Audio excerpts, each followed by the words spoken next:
Ito ang aking pangako, pag-ibig na di maglalaho.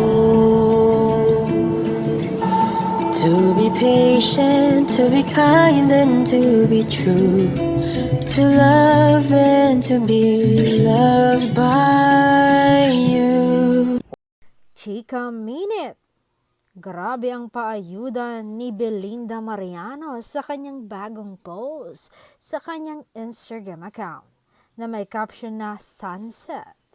Kita mong bumisita ang aktres sa new house niya na patapos na kasi may mga bintana na. Pero grabe, ang ganda ng view sa bahay niya. Perfect view. Kitang-kita talaga ang magandang sunset, city of lights, and the view of beach. Pero I think si Donnie Pangilinan ang kasama niya kasi nga ang mga anggulo ng kuha sa picture ang tataas. So confirm, magkasama sila. Tila kakatapos nilang mag-jogging.